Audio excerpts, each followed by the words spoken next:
नमस्कार, जनवार्तामध्ये आपल्या सगळ्यांचं स्वागत। सर्वप्रथम पाहूया ठळक बातम्या।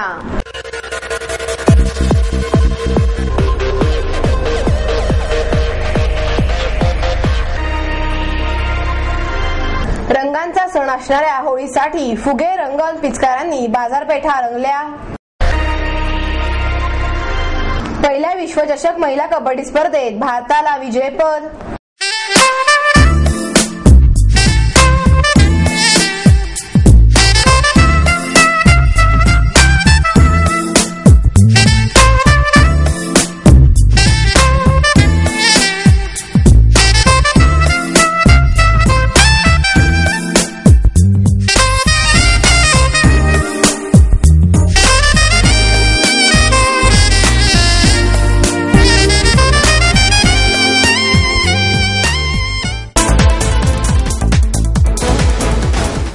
रंगाचा सण असणाऱ्या होळीसाठी फुगे, रंग आणि पिचकाऱ्यांनी बाजारपेठा रंगल्या आहेत। काही दिवसांवर येऊन ठेपलेल्या रंगाचा सण असणाऱ्या होळीच्या स्वागतासाठी बाजारपेठा सज्ज झाल्या आहे। होळीसाठी लागणारे सर्व साहित्य उपलब्ध झाले असून विविध प्रकारच्या रंग साहित्यांनी विक्रेत्यांची दुकाने सजली आहेत। पिचकाऱ्या, फुगे, शेणाच्या गौऱ्या आणि ढोल ताशांनी या सणाची चाहूल देण्यास सुरुवात झाली आहे। चायना तसेच भारतीय बनावटीच्या पिचकाऱ्यांची किंमत 2 रुपयांपासून 3000 रुपयापर्यंतचा समावेशात आहे। लहान मुलांसाठी उत्तम प्रतीचे ढोल ताशे उपलब्ध झाले आहेत। यामध्ये 80 रुपयांपासून 500 रुपयापर्यंत मिळणाऱ्या टँक पिचकाऱ्यांना चांगलीच मागणी आहे। लहान मुलांना आकर्षित करणाऱ्या Spiderman, Superman, elephant, Mickey Mouse चेहऱ्यांच्या पिचकाऱ्याही बाजारात उपलब्ध आहेत। टँक पिचकाऱ्या आणि चायनाज पिचकाऱ्यांप्रमाणेच 3 धारेंच्या पिचकाऱ्यांना चांगली मागणी आहे। तसेच बंदूक पिचकाऱ्यांना खूप मोठ्या प्रमाणात पसंतीस उतरत आहेत। इको फ्रेंडली असणारा रंग सर्वांच्याच पसंतीस ठरत आहे। रंगांचा उत्सव असलेल्या होळीचा नैसर्गिक रंगांचाच वापर करून ही होळी इको फ्रेंडली साजरी करण्याचे आवाहन निसर्गप्रेमींनी केले आहे। तरुणाईने यंदा मात्र इको फ्रेंडली रंगांना पसंती दिली आहे। रंगांच्या विविध कंपन्यांनी यंदा इको फ्रेंडली रंगांची उत्पादने बाजारात आणली आहेत। हे रंग हळद, तुरटी, लिंबू रस, जास्वंदाची फुले आणि पाने या नैसर्गिक घटकांपासून बनवण्यात आली आहेत। या रंगांचा कोणताही साईड इफेक्ट होत नसल्याचे डॉक्टरांनी सांगितले आहे। इस्माईल सिकंदर शिकिलकर, हे मी धंदा लहानपणापासून करतो। हे रंगाचं म्हणजे कसं आहे, हे नॅचरल कलर आहे सगळे। हे तोंडात डोळ्यात जाऊन त्या पोरांना काही त्रास होत नाही। हे जे बी कलर आहे नवीन, हे नवीन कलर येत नाहीये, हे संपूर्ण नॅचरल कलर आहे। याच्यापासून त्रास नाही। त्रास आहे ह्या कलर पासून, जे गुलाबी कलर आहे त्या कलर पासून त्रास आहे, म्हणजे स्किनला थोडा चिटकून धरतो। त्यानंतर बाकी काय कलर आहे त्रास देणारे नाहीये। याची किंमत आहे 50-60। हे 5 रुपयाला आहे, हे 10 रुपयाला आहे, हे 30 रुपयाला आहे। ते आम्ही 25 रुपयाला देतो, हे 50 रुपयाला देतो, ते 5-5 रुपये देतो। आणि पिचकाऱ्या, हे पिचकारी 10 रुपयापासून तर 80 रुपयापर्यंत आहे माझ्याकडं। पहिल्या विश्वचषक महिला कबड्डी स्पर्धेत भारताला विजेतेपद मिळाले आहे। भारतीय महिला संघाने अंतिम लढतीत इराणला हरवून प्रथमच विश्वविजेतेपदाचा मान मिळवला आहे। या स्पर्धेनंतर प्रथमच दीपिका जोसेफ हिने पुण्यात प्रवेश केला।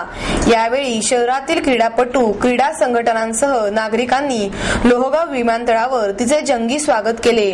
या विश्वविजयाबाबत बोलताना दीपिका म्हणाली, या विजयाचा सर्वात जास्त आनंद झाला असून जागतिक महिला दिनाची ही ग्रेट भेट भारताला मिळवून दिली आहे। या विजयाचा आनंद मोठा आहे। या जिद्दीने व ध्येयाने आम्ही सर्वांनी खेळ केला, त्याला यश मिळाले। या स्पर्धेत सहभागी होण्यापूर्वी भरपूर सराव केला होता। स्पर्धेला जाण्यापूर्वी भारताला कोणत्याही परिस्थितीत विजेतेपद मिळवून द्यायचे हा निश्चय सर्व खेळाडूंनी केला होता। त्याप्रमाणे अंतिम सामन्यात बलाढ्य इराण संघासमोरही आम्ही सावधगिरीने खेळ करीत विजेतेपदाला गवसणी घातली। स्पर्धेत मिळालेला विजय हा जागतिक महिला दिनानिमित्ताने भारताला, विशेषतः महाराष्ट्राला चांगली भेट आहे। या पुढील काळामध्ये आमच्या समोर 2014च्या विश्वचषकाचे ध्येय असणार आहे, असेही ती म्हणाली। या प्रसंगी दीपिकाचे प्रशिक्षक अनंता शेळके म्हणाल्या, भारताने मिळवलेला हा विजय खरंच आनंददायी आहे। दीपिकाने यासाठी भरपूर कष्ट घेतले, तिने सरावही चांगला केला होता। सरावादरम्यान तिला ज्या टिप्स दिल्या होत्या त्याचा तिने चांगल्या पद्धतीने वापर केला। दीपिका इयत्ता 6वी पासून सुवर्णयुग स्पोर्ट्स क्लब कडून खेळत असून तिने केलेली प्रगती उल्लेखनीय आहे. विश्वविजयी संघातील तिची कामगिरी लक्षणीय आहेच, मात्र तिच्या यशाची दखल शासनाने घेणे आवश्यक आहे. त्याचा विचारही शासन यानंतरच्या काळात करेल असा विश्वासही त्यांनी यावेळी व्यक्त केला. आनंद होत आहे की पहिला महिलांचा विश्वकप त्याचं विजेतेपद आपण पटकावलं भारताने आणि आम्ही त्याचे साक्षीदार राहणार आहोत याचा खूप आनंद आहे. आणि आपल्याच मातीत आपल्याच देशात तो वर्ल्ड कप होता आणि तोही आपल्याकडे आला. खूप खूप चांगलं वाटतं. भरपूर प्रयत्न केलेले, कारण एशियन गेम्सला खूप मोठी मिस्टेक झाली आमच्याकडून. सेमीफायनलला आम्ही लूज करता म्हणजे वाचलो लकीली.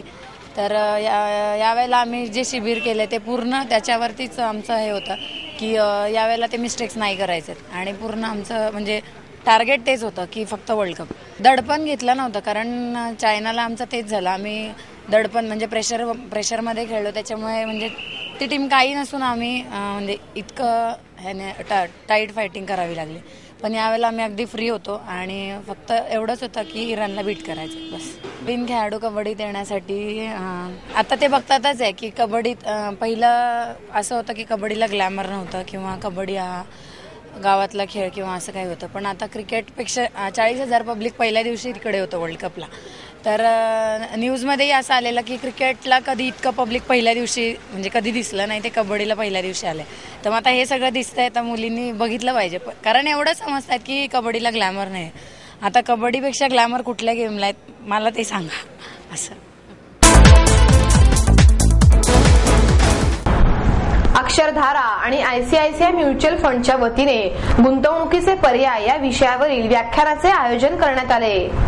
गेल्या काही वर्षात मध्यमवर्गीयांसाठी पैसा कमविण्याचे विविध स्रोत उपलब्ध झाले आहेत, त्यामुळे त्यांच्या आर्थिक महत्त्वाकांक्षा वाढल्या आहेत. अशा परिस्थितीत आपली जोखीम क्षमता लक्षात घेऊन आणि आर्थिक उद्दिष्टे ठरवून योग्य ठिकाणी गुंतवणूक करावी असा सल्ला गुंतवणूक तज्ज्ञ अरविंद परांजपे यांनी दिला. यावेळी आयसीआयसीआयचे अधिकारी पंकज जवंजाळ आदी मान्यवर उपस्थित होते. पुढे बोलताना परांजपे म्हणाले, मध्यमवर्गीयांनी आपल्या उत्पन्नातील काही रकमेची दरमहा बचत केली पाहिजे, मात्र त्याचबरोबरच सध्या गुंतवणुकीचे विविध पर्याय उपलब्ध आहेत, त्यातून त्यांना आर्थिक प्रगती साधता येते. बचत खाते, सोने, शेअर मार्केट, म्युच्युअल फंड या पर्यायांचे अनेक फायदे आहेत. त्याचबरोबर ते स्वीकारताना काही जोखीम असते, ती स्वीकारण्याची तयारी ठेवून आपली आर्थिक उद्दिष्टे ठरवून गुंतवणूक करणे योग्य होईल. जवंजाळ म्हणाले, म्युच्युअल फंडातील गुंतवणूक दीर्घकालीन असल्यास त्यांचा गुंतवणूकदारांना अधिक फायदा होतो, मात्र अज्ञान, भीती यामुळे हिंदुस्थानी गुंतवणूकदार यापासून दूर राहतो.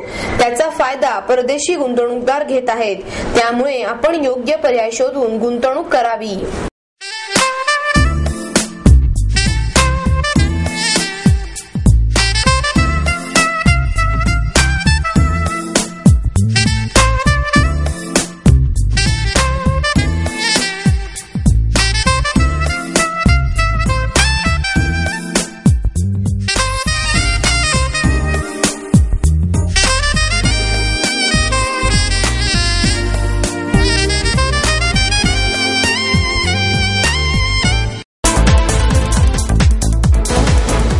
गंगा तपस्या नावाने उपोषण सुरू असून त्याला पाठिंबा देण्यासाठी गंगा सेवा अभियान आणि जलबिरादारी संस्थेच्या संयुक्त विद्यमानाने विविध उपक्रम राबविण्यात येणार आहे, अशी माहिती जलबिरादारीचे सुनील जोशी आणि प्रणिता दांडेकर यांनी पत्रकार परिषदेमध्ये दिली.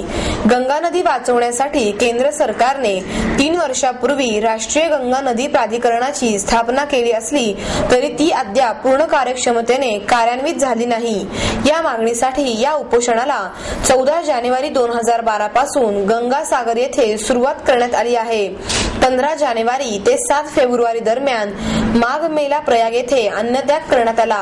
8 फेब्रुवारी ते 8 मार्च पर्यंत फलत्याग सुरू असून दिनांक 9 मार्च पासून वाराणसी येथील श्री विद्यामठ येथे जलत्याग उपोषण करण्यात येणार आहे.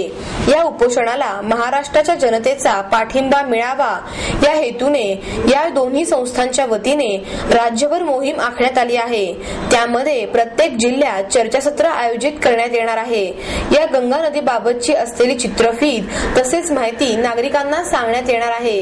या व्यतिरिक्त नागरिकांच्या सह्यांची मोहीम राबवण्यात येणार असून या सह्या पंतप्रधानांकडे पाठवण्यात येणार असल्याचे जोशी यांनी यावेळी सांगितले। राजकारणात सध्या विरोधी पक्ष प्रभावी नसल्याने सामाजिक संघटना पुढे येऊन शासनाला विरोध करत आहे, असे मत नाटककार आणि चित्रपट संवाद लेखक संजय पवार यांनी व्यक्त केले। संज्ञापन आणि वृत्तपत्र विद्या विभाग, पुणे विद्यापीठ आणि सीरो जगजाप स्मृती समितीच्या वतीने रानडे इन्स्टिट्यूट येथे माध्यमे आणि सामाजिक बांधिलकी या विषयावर व्याख्यान आयोजित करण्यात आले होते। विभाग प्रमुख प्राध्यापक उज्ज्वला बर्वे, प्रसन्नकुमार अकलूसकर उपस्थित होते। पवार म्हणाले, उद्याचे सत्ताधारी आपण आहोत। एखादी गोष्ट केली तर उद्या आपणासच अडचण येईल। या भीतीपोटी विरोधी पक्षांचा हवा तेवढा प्रभाव पडताना दिसत नाही। त्यामुळे सामाजिक संघटनांना पुढाकार घ्यावा लागेल। राजकीय पक्षाच्या प्रवक्त्यालाच आडवे प्रश्न माध्यमांकडून विचारले जातात, पण पक्षाध्यक्षांना मात्र असे प्रश्न विचारले जात नाहीत। वाचकांची आणि दर्शकांची दिशा बदलणे हे महत्त्वाचे काम प्रसार माध्यमे करतात। फक्त करमणुकीला प्राधान्य न देता समाज परिवर्तन घडवणारे उपक्रम राबविण्यास त्यांनी प्राधान्य द्यावे, असेही त्यांनी सांगितले। अनुसूचित जाती जमाती म्हणून घटनात्मक आरक्षण मिळावे या मागणीसाठी मी वडार महाराष्ट्राचा या संघटनेच्या वतीने 17 ते 23 मार्च या कालावधीत पदयात्रेचे आयोजन करण्यात आले आहे। मी वडार महाराष्ट्राचा या संघटनेच्या वतीने येत्या 17 ते 23 मार्च या कालावधीत पुणे ते मुंबई मंत्रालयापर्यंत पदयात्रेचे आयोजन करण्यात आले आहे, अशी माहिती वडार समाजाचे नेते आणि पदयात्रेचे मुख्य संयोजक विजय चौगुले यांनी पत्रकार परिषदेत ही माहिती दिली। यावेळी पिंपरी चिंचवडचे माजी महापौर हनुमंत भोसले, तळेगावचे नगराध्यक्ष सुरेश धोत्रे तसेच समाजाचे पुणे पिंपरी चिंचवडमधील नगरसेवक मुकारी अलगुडे, नीता मंजाळकर, दयानंद इरकल, सुनंदा दरेकर, शारदा ओरसे, दत्तू धोले, प्रवीण डोंगरे, सायक ओरसे, अनिल धोत्रे, शंकर डोंगरे, ज्ञानेश्वर डोंगरे तसेच अनेक लोकप्रतिनिधी आणि पदाधिकारी उपस्थित होते। राज्यातील वडार समाजाच्या व्यथा शासन दरबारी पोहोचवण्यासाठी पुणे ते मुंबईत मंत्रालयापर्यंत पदयात्रा काढण्यात येणार आहे। पुण्यातील विश्रांतवाडी येथून 17 मार्चला सकाळी 10 वाजता पदयात्रेला सुरुवात होईल। वाटेत ठिकठिकाणी समाज बांधवांमध्ये जागृती करीत 23 मार्चला पदयात्रा मंत्रालयावर धडकेल, असे चौगुले यांनी सांगितले। वडार समाजाच्या प्रमुख प्रश्नांविषयी बोलताना चौगुले म्हणाले, किल्ले, वास्तू, लेण्या, मूर्ती, धरणे, रस्ते आदींमधून देशाची, राज्याची, संस्कृतीचे दर्शन होत आहे, परंतु त्याचे शिल्पकार असलेल्या वडार समाज विविध सवलतींपासून वंचित आहे। महाराष्ट्राला विकासाकडे नेणाऱ्या वडार समाजाची आर्थिक परिस्थिती दुर्बल आहे। यांत्रिकीकरणामुळे समाजाच्या उदरनिर्वाहाचा प्रश्न ऐरणीवर आला आहे। हजारो समाज बांधव बेरोजगारीच्या खाईत लोटले गेले आहेत। काही ठिकाणी तर अन्न, वस्त्र, निवारा या मूलभूत गरजा पूर्ण होत नसल्याने समाज बांधव मृत्युमुखी पडत आहेत। पर्यावरणाच्या नावाखाली खाणीच्या जागा लाटत आहेत, त्यासाठी शासनावर दबाव आणला जात आहे। त्यामुळे वडार समाजाच्या बेकारीचा प्रश्न दिवसेंदिवस गंभीर होत चालला आहे। वडार समाजाला कर्नाटक, आंध्र, बिहार आणि पश्चिम बंगालच्या धर्तीवर अनुसूचित जाती जमाती म्हणून आरक्षण मिळावे अथवा केंद्र सरकारने नेमलेल्या रेणके आयोग तसेच महाराष्ट्र शासनाने नेमलेल्या बापट आयोग, अग्रवाल आयोगाच्या शिफारशी लागू कराव्यात, ही समाजाची प्रमुख मागणी आहे। त्याचबरोबर शैक्षणिक आरक्षण, शासकीय नोकरीतील आरक्षण, सामाजिक आरक्षण, महाराष्ट्रातील पर्यावरणास घातक नसलेल्या शासकीय माळरानाच्या जागा दगड खाणींसाठी देण्याचा अध्यादेश काढावा आदी मागण्या पदयात्रेद्वारे करण्यात येणार आहेत।